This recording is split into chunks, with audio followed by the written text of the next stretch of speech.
The first time my grandmother told me about the false bottom of her sewing box, she had been 73 years old and I had been 12. We had been sitting in the small room off her kitchen that she had used for sewing and for the daily work she did with her hands. The room had smelled like oranges and Italian wool because she had been sorting through a box of fabric samples that morning, and because she had been peeling an orange for me on a small white plate. She had taken the orange peel and dropped it into a bowl on the table, and then she had reached down to the floor and had picked up her sewing box, which had been an old wooden box from the 1940s that her own mother had owned, and she had set it on the table in front of me. She had said in a voice that had been careful in the way her voice got careful when she was telling me something she wanted me to remember exactly the way she said it. "Avalon, I want to show you something. I have not shown anybody else. I am going to show you because I trust you. I want you to know about it. I do not want you to tell anybody about it for as long as I am alive." She had opened the lid of the box. The inside had been organized the way an old sewing box was organized. There had been a tray on the top with small compartments for needles, thimbles, small spools of thread, and a few brass buttons. She had lifted the tray out. Underneath the tray had been the main compartment of the box, where she had kept larger spools of thread, a tomato pincushion, several pairs of scissors, and a small leather pouch she had kept for buttons she had taken off shirts she had been mending. She had pulled all of this out carefully onto the table. The box had appeared to be empty.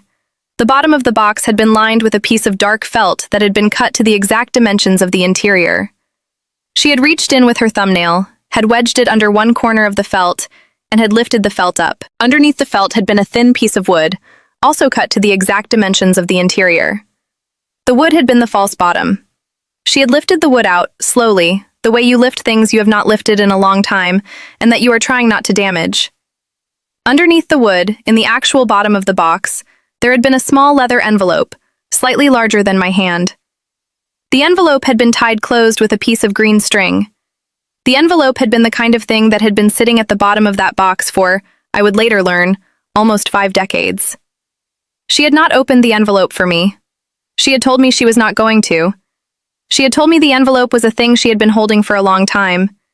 She had told me she had not yet decided what to do with it. She had told me she wanted me to know it existed, and where it was, and that if anything ever happened to her, I was to come to the sewing box, and I was to lift the tray, and I was to take out the main compartment, and I was to lift the felt, and I was to lift the wood, and I was to take the envelope, and I was to read what was inside, and I was to make my own decision about what to do with what I read. She had said this in a way that had been gentle but final. She had been 12 years younger than the woman she would be when she died. She had been planning even then for the moment when somebody in the family would need to come to the box. She had picked me to be that person when I had been 12. I had nodded. I had not asked questions. I had been 12, and my grandmother had been the most important person in my world, and what she had been telling me had felt important, and I had not wanted to spoil the moment by asking. She had put everything back into the box, carefully, in the reverse order she had taken it out. The wood, the felt, the leather pouch and the scissors and the pincushion and the thread, the tray with the needles and the thimbles and the buttons. She had closed the lid. She had set the box back on the floor next to her sewing chair. She had said, "Avalon, one more thing. The box is going to come to you when I am gone. I have told your mother and your aunt that I want you to have it. They will let you take it. They do not know about the bottom.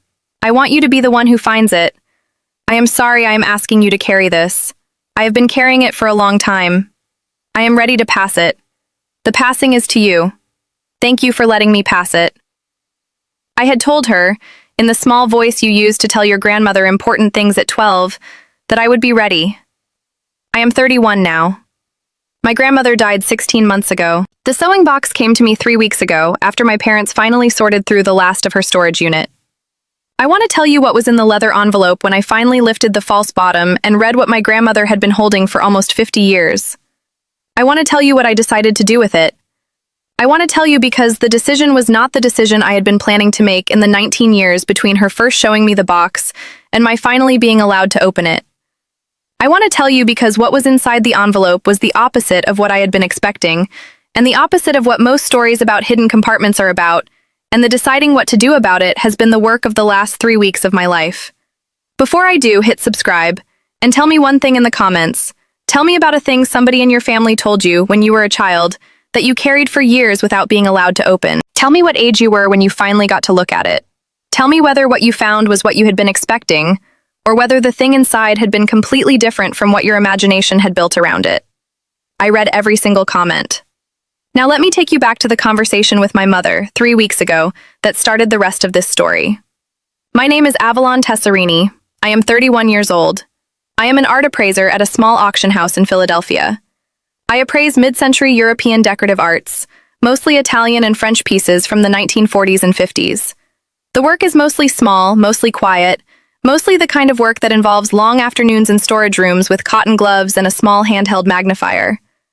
I have been doing it for 8 years. The work has taught me a lot about provenance. The work has also been useful for what I am about to tell you, because what was in my grandmother's envelope was, in part, a provenance question, and I had been trained to understand exactly what that kind of question looks like when you find one in a private home. My grandmother's name was Ottilia Tessarini. She had been born in 1948 in a small town outside Florence, Italy. She had emigrated to the United States in 1962, when she had been 14, with her own mother, my great-grandmother Rosalba, after my great-grandfather had died in a small workplace accident at the textile mill where he had worked. The two of them had come to Philadelphia, where my great-grandmother had a cousin who had agreed to sponsor them, and they had lived together in a small apartment in South Philadelphia for the next 9 years. My grandmother had worked as a seamstress at a small dressmaking shop. My great-grandmother had worked as a cook at a private home owned by a wealthy family in the Society Hill neighborhood. My grandmother had married my grandfather in 1971, when she had been 23. They had bought a small row house in South Philadelphia and had raised 2 daughters there. My mother Bianca, who was the older of the two, and my aunt Magdalena, who was 3 years younger. My grandfather had died of lung cancer in 2003, when I had been 9. My grandmother had lived in the same house for another 19 years before she had moved into a small assisted living facility 2 years before her death. The jewelry I want to tell you about had been the jewelry my grandmother had kept in a small velvet box in her bedroom, on top of her dresser, for the entire time I had known her. The collection had not been large. There had been about a dozen pieces: a gold cross on a chain, a pair of small gold drop earrings, a garnet bracelet she had told me her own mother had owned, 2 thin gold bands she had told me were her engagement and wedding rings, a small filigree brooch shaped like a flower, a pearl necklace with a small gold clasp, a few smaller items that had been her own mother's. The pieces had been the kind of jewelry that immigrant Italian women of her generation had carried with them from the old country, that had been quietly maintained over decades, and that had been intended, in the small, careful way these collections were intended, to be passed down to the daughters and granddaughters who would follow. My grandmother had told me, several times over the years, that she wanted the brooch and the garnet bracelet to come to me. She had told me the rest of the pieces would be divided up by my mother and aunt, who would decide what to do with them. She had been verbal about her wishes. She had not, however, written them into her will. She had been the kind of woman who had assumed that her own daughters would honor her verbal wishes without needing legal documentation. She had been wrong. I want to tell you what my parents did 3 weeks ago, on the day they had told me they had finished going through her storage unit. My mother had called me on a Wednesday afternoon. She had told me they had finally sorted through everything. She had told me they had finished. She had told me that the sewing box was waiting for me, and that I could come pick it up on the weekend, along with a few other small items they had set aside for me. She had told me casually that they had decided to sell the jewelry. She had told me they had taken it to a small jewelry buyer in the Italian market the previous Saturday. She had told me the total amount the buyer had given them had been $4,600. She had told me they had split the proceeds 3 ways: my mother, my aunt, my brother Theo, who was 4 years younger than me, and who had been my parents' favorite child since we had both been small. She had told me they had not given me a share because, in her words, the jewelry had been just old stuff, and because I lived in Philadelphia and was working as an art appraiser and was doing fine financially, and because Theo had recently been laid off from his job at the digital marketing firm where he had been working, and he needed it more. I had been sitting at my small kitchen table in my apartment when she had told me this. I had been holding a cup of tea. I had not put the cup down. I had not raised my voice. I had said, in the small, careful voice my grandmother had taught me to use when I needed to say something serious to my mother without giving her any information she could use against me later. "Mom, the brooch and the bracelet were supposed to come to me. Grandma told me, multiple times." My mother had said, in the casual voice she had been using my whole life, "Avalon, Grandma said a lot of things to a lot of people. Nothing was in writing. We divided it the way we thought she would have wanted. Theo needs the money. You are going to be fine. It was just old stuff." I had told her I would see her on the weekend. I had hung up. I had sat at the kitchen table for a long time holding the cup of tea, and I had thought, very specifically, about the false bottom of the sewing box. I had been waiting for 16 months to open it, ever since my grandmother had died, and the box had been in my parents' storage unit, and they had not yet given it to me. I had been waiting patiently. I had been telling myself the whole time that the waiting was the right thing to do, because my grandmother had told me to wait until the moment was right. The moment had finally been right. I had not known, at 12, what the right moment would feel like. I had known, at 31, sitting at my kitchen table with my cup of tea after my mother had told me they had sold my grandmother's jewelry, that the moment was now. I had driven to my parents' house on the Saturday. I had picked up the sewing box. I had not said much to my parents. I had been polite. I had hugged my mother. I had not hugged my father. I had loaded the box into my car. I had driven back to Philadelphia. I had carried the box up the small stairs to my apartment. I had set it on my kitchen table. I had made another cup of tea. I had sat down with the box in front of me. I had opened the lid. I had lifted the tray with the small compartments. I had taken out the main contents. I had wedged my thumbnail under the felt. I had lifted the felt out. I had lifted the wood out. I had reached into the actual bottom of the box. The leather envelope had still been there. The green string had still been tied around it. I had untied the string. I had opened the envelope. I had pulled out what was inside. I want to tell you what was inside the envelope, because what was inside was not what I had been expecting for 19 years. There were 3 things in the envelope. The first was a folded piece of paper which turned out to be a handwritten note in my grandmother's small, careful handwriting, dated 2008. The second was a brittle, yellowed receipt on the letterhead of a small jewelry shop in Florence, dated September of 1960. The third was a black and white photograph of a woman in her 30s wearing a gold filigree brooch and a garnet bracelet, sitting in a small parlor in what was clearly an Italian home from the 1950s. I had read the note first. The note had been 3 pages long. It had been written on 3 sheets of small lined paper, in my grandmother's handwriting, in blue ballpoint pen. I want to read it to you, because the note is the seed of everything I decided afterward, and because the deciding has been the hardest thinking I have done in my entire life. The note had begun, Avalon, my granddaughter. If you are reading this, several things have happened. I have died. The family has done something to you that has made you finally open this box. I am sorry it has come to that. I have been hoping, for 16 years now, that the family would learn how to be different before you ever had to read this. They have not learned. I am sorry. I had stopped reading at that sentence. I had taken a breath. I had kept reading. I am going to tell you something I have not told anybody. I am going to tell you because I think you are the only person in our family who is going to be able to understand what I am going to say, and what I am going to ask you to do with it. Please read all 3 pages before you make any decisions. I had nodded at the page. I had kept reading. The jewelry that your mother and aunt have just divided among themselves, or sold, or done whatever they have done with, is not actually jewelry I had a right to own. My mother, Rosalba, did not have a right to own it either. The jewelry, in the year 1960, belonged to a woman named Isabella Pellegrini. She was the matriarch of the family in Florence that my mother had been working for as a domestic servant from 1958 until we left Italy in 1962. My mother had been working in their kitchen. Isabella Pellegrini had been a kind employer in some ways and a cruel one in others. She had paid my mother fairly. She had also, on several occasions, accused my mother of stealing things she had not stolen. The accusations had been distressing. My mother had cried about them many times. My mother had been afraid she was going to be fired, and she had needed the work to support us, because my father had been dead since 1959 and we had been alone. I had stopped again. I had put the page down. I had been thinking. I had picked the page back up. In September of 1960, my mother left her job with the Pellegrini family. The leaving was complicated. She had been having a long disagreement with Isabella Pellegrini for several months, mostly about small things. Isabella had been getting older. She had been getting more difficult. My mother had finally decided, after a particularly bad week, that she could not work for the woman anymore. She had given notice.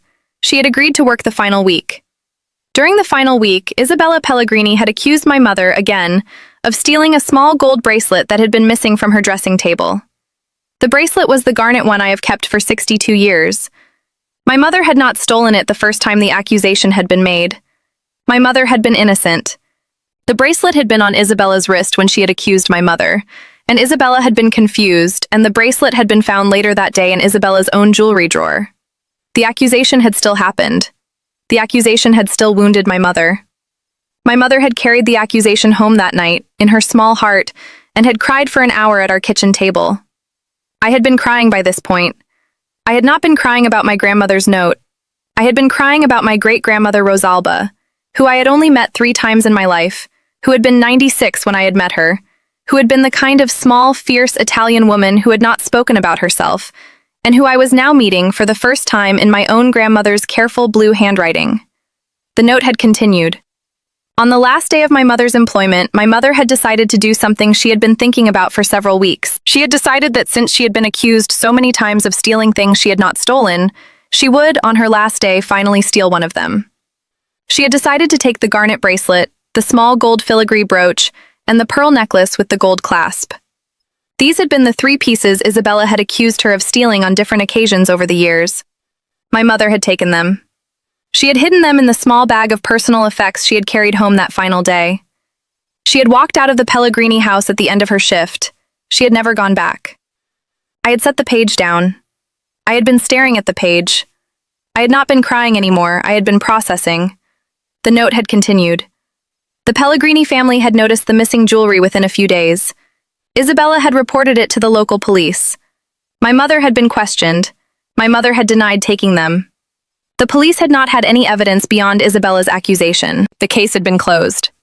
My mother had kept the jewelry hidden in our apartment for the next 2 years, until we had emigrated to the United States. She had hidden the jewelry in the false bottom of this very sewing box, which had been her box, and which she had given to me on our last night in Italy. She had told me, when she had given it to me, that the box had a false bottom, and that she had hidden something in it that she would explain to me later. She had explained it to me when I had been 17, in our small apartment in Philadelphia, on an afternoon when we had been sewing a new dress for me for a parish dance. She had wanted me to know. She had not wanted to carry the secret alone. I had picked the page back up. I had kept reading. My mother had told me, that afternoon when I had been 17, that she had been planning to sell the jewelry when we got to America and to use the money to help us get started. She had not been able to bring herself to sell it. The selling had felt, every time she had considered it, like a confirmation of what she had done. She had been holding it instead. She had been holding it for almost a decade by the time she told me. She had asked me, that afternoon, what I thought she should do. I had been 17. I had not known. I had told her she should keep holding it. I had been afraid of what the truth would do to her if she got rid of it. I had been afraid of what she would feel if she sold it for money. I had told her to wait. She had agreed to wait. I had taken on the holding with her that day, although I had not understood at 17 that the taking on would last me the rest of my life. I had been crying again. I had not been crying about myself. I had been crying about a 17-year-old version of my grandmother in a small apartment in South Philadelphia in 1965, learning that her mother had stolen something from a wealthy Italian family in Florence, and not being old enough to know what to do with the information. The note had continued. My mother died in 1981. The jewelry came to me. I had told myself for years that I was going to find Isabella Pellegrini or her descendants and return the jewelry. I had not done it. The Italian phone directories had not been easy to search. The family had moved. I had not made it a priority. I had been raising my 2 daughters. I had been building my own life. The jewelry had stayed in the box. I had added the few small pieces my own mother had given me before she died, which had been legitimately ours, and I had let them all sit in the small velvet box on my dresser, where everybody had assumed they had been a single inherited collection. I had not told anybody the difference between the pieces that were ours and the pieces that were not. The not telling had been a kind of cowardice. I am sorry for the cowardice. I had set the page down again. I had picked up the brittle, yellowed receipt.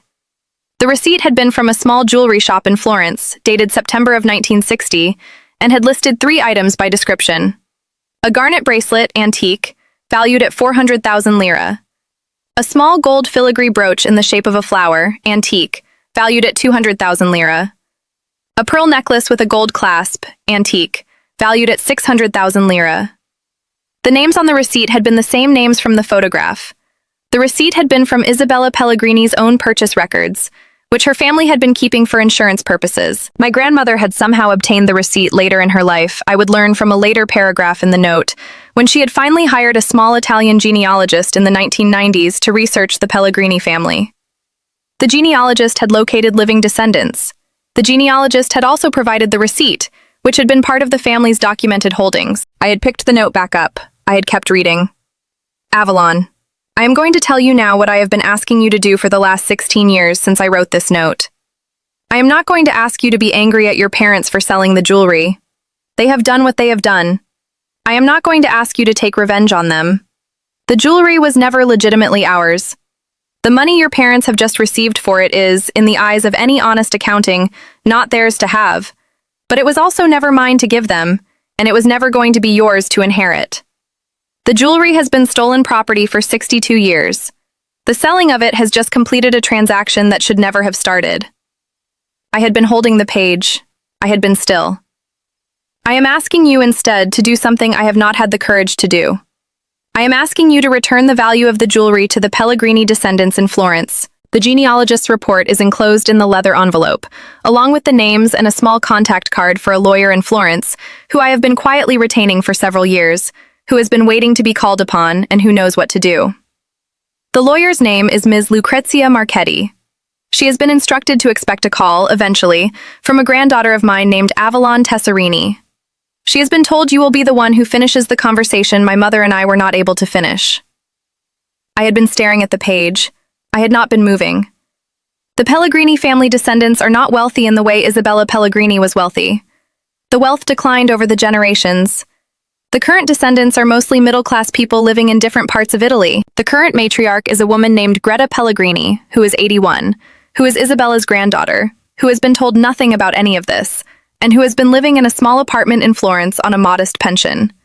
She would not be expecting any reparation. She would not be looking for any.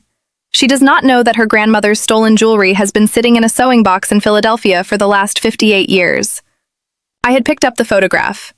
The woman in the photograph had been wearing the brooch and the bracelet. The note had identified her in a later sentence as Isabella Pellegrini in 1956, 4 years before my great-grandmother had taken the jewelry. The note had continued. Avalon, I want you to know one more thing. I have set aside, in a separate account that Ms. Marchetti also knows about, an amount of money equivalent to my own estimate of what the jewelry would have been worth, based on appraisals I had done quietly several years ago. The amount is $52,000. The account is in your name, although your parents do not know it exists. The money is for you to give to Greta Pellegrini, or whoever among her descendants is best positioned to receive it, on behalf of our family. I have written a small letter to Ms. Marchetti that explains everything. She can help you decide how to make the return. The money is for the giving. It is not for keeping. I am sorry for asking you to be the one who finishes this. I had been hoping, every year for the last 16 years, that I would find the courage to do it myself. I never did. I am ashamed of that. I am asking you now to be braver than I was. I love you. I am proud of the work you do. I think you are the kind of woman who will be able to do what I could not. I hope you will. If you decide not to, I will understand. The decision is yours. The money will pass to you regardless if you decide not to return it. I will not be there to argue. I love you, Grandma. I had read the note 3 times. I had been sitting at my kitchen table for almost 2 hours by the time I had finished the 3rd reading. I had been crying on and off the whole time. The crying had not been about the jewelry. The crying had not been about my parents. The crying had been about my great-grandmother Rosalba and the small humiliation she had carried in her chest for over 20 years, and about my grandmother carrying it after her for another 40, and about a small Italian family in Florence that had not known they had been quietly waiting to receive an explanation for 62 years, and about the courage it was going to take to be the one who finally delivered it.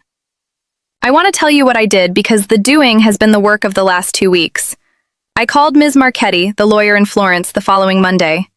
I had used the phone number on the small contact card. She had answered her own phone, in the careful English of an Italian woman who had clearly been waiting for the call for a long time.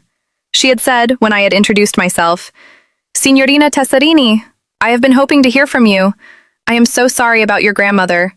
I want you to know that I have been ready for this call for several years. Please tell me when you can come to Florence.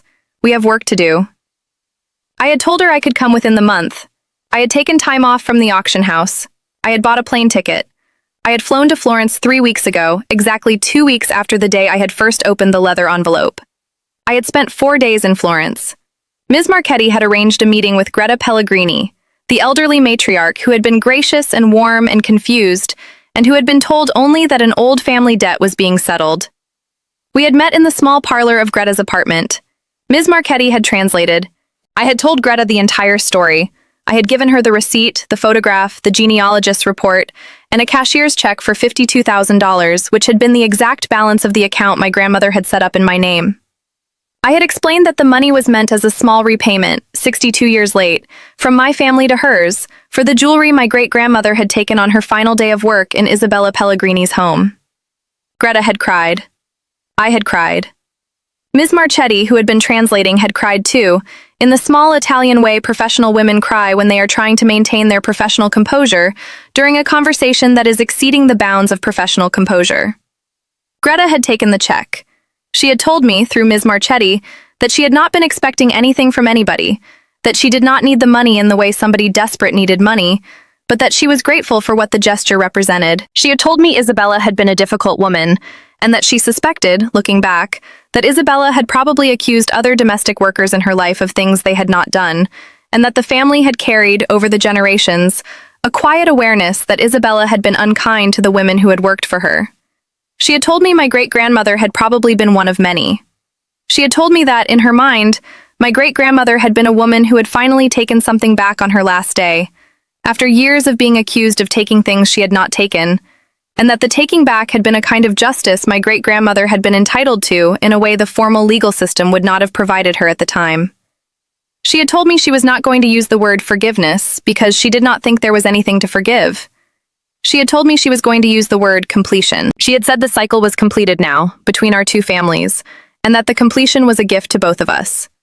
I had flown home the next day. I want to tell you what I have not told my parents because the not telling is the part of the story that has been the most difficult to carry. I have not told them about any of this. I have not told them about the leather envelope, or the note, or the receipt, or the photograph, or Ms. Marchetti, or Florence, or Greta Pellegrini, or the $52,000 I gave away to a woman my parents have never met and will never meet. I have not told them because the telling would have been the wrong thing.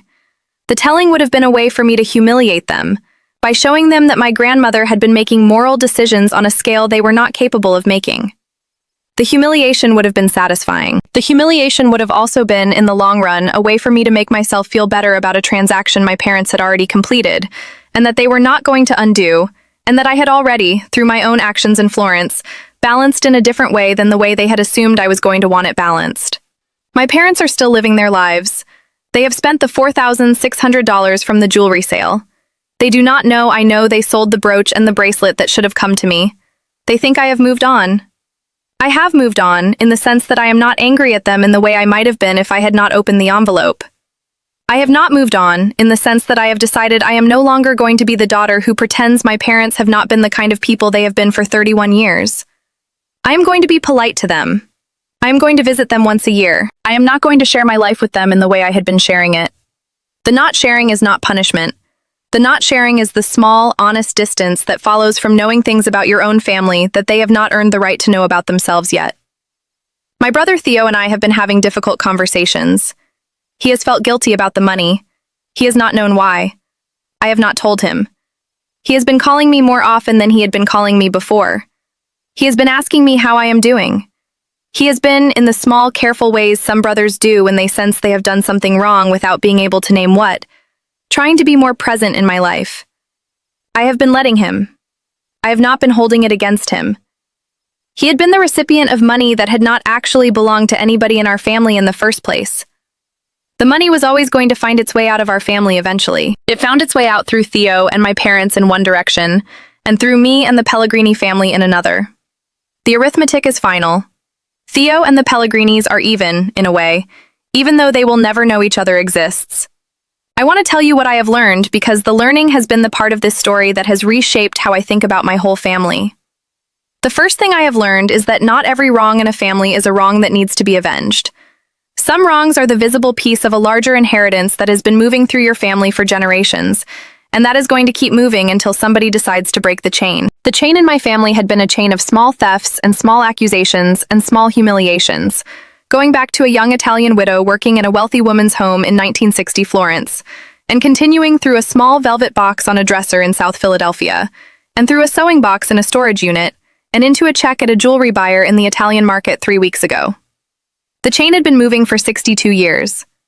My parents were not the original wrongdoers, they were the latest carriers. The breaking of the chain was not going to happen by punishing my parents. The breaking was going to happen by ending the original transaction. The ending was the only thing that finally finished the chain. The chain has been finished now.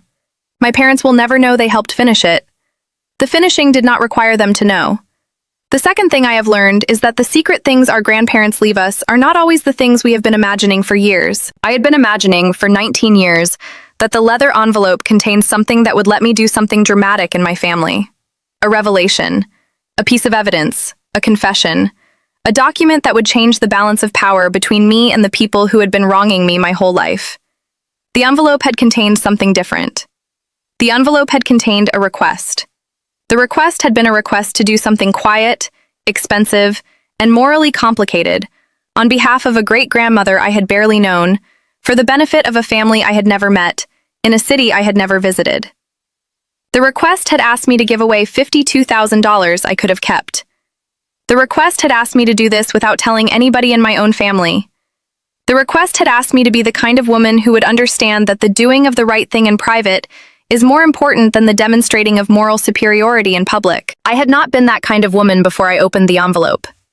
The envelope had asked me to become her. I have become her, slowly, over the last 3 weeks. The becoming is the deepest gift my grandmother left me. The $52,000 I gave to Greta Pellegrini was a gift to her. The kind of woman I have had to become, in the giving, is the gift my grandmother gave to me. The two gifts went in opposite directions. The going was the point. The third thing I have learned, and the last one I want to give to you, is that some of the most important moral choices we make in our lives are choices that nobody else will ever see. The choice I made in Greta Pellegrini's small parlor in Florence 3 weeks ago was a choice I will never get to mention to my parents. My parents will never know I went to Florence. My parents will never know I gave the money to a stranger. My parents will never know I ended a 62-year transaction that they had assumed they were participating in by selling 4 pieces of jewelry to a buyer in the Italian market. The choice was mine, and the consequences of the choice will be mine, and the only person who will ever know I made it is the woman in Florence who received the check, and Ms. Marchetti who facilitated it, and the version of myself who will be living, for the rest of my life, with the small, private knowledge of what I did. The private knowledge is enough. The private knowledge is, in fact, the only kind of moral knowledge that matters.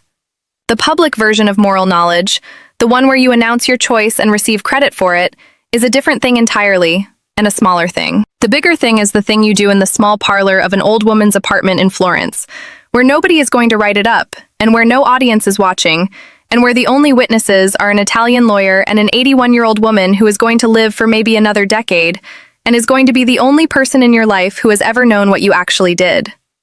The private witnesses are enough. The witnessing of yourself, in the moment of the choice, is enough. The rest is a kind of vanity that some of our family members will never be able to give up. We do not have to be them. We can be the kind of person who finishes the transaction in private, who walks out of the parlor without telling anybody, and who flies home and goes back to her job at the auction house the following Monday and answers an email from a client about an Italian sideboard from 1948 that needs an appraisal. The work is the rest of the life. The choice is the foundation underneath the work.